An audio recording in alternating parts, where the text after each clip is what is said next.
கர்த்தருடைய பரிசுத்த நாமத்திற்கு மகிமை உண்டாகட்டும்.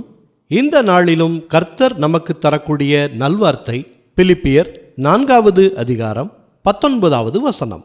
என் தேவன் தம்முடைய ஐஸ்வர்யத்தின்படி உங்கள் குறைவை எல்லாம் கிறிஸ்து இயேசுவுக்குள் மகிமையிலே நிறைவாக்குவார். கர்த்தர் கொடுத்த இந்த நல்வார்த்தைக்கு நன்றி செலுத்துவோம். பிரியமானவர்களே, இன்றைக்கு உங்களுக்கு என்ன குறைவு?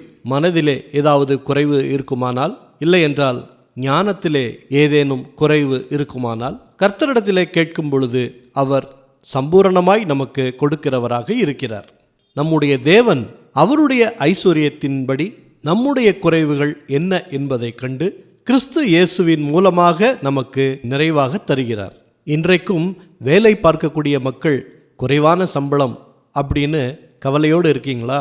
இல்லை உங்களுடைய பிள்ளைகள் படிப்பில் கவனம் இல்லாமல் குறைந்த மதிப்பெண்கள் எடுத்து அவர்கள் ஞானத்திலே குறைவாய் இருக்கிறார்கள் என்று நீங்கள் நினைக்கிறீர்களா? கிறிஸ்து இயேசு நமக்கு எல்லாவற்றையும் நிறைவாக தர காத்திருக்கிறார்.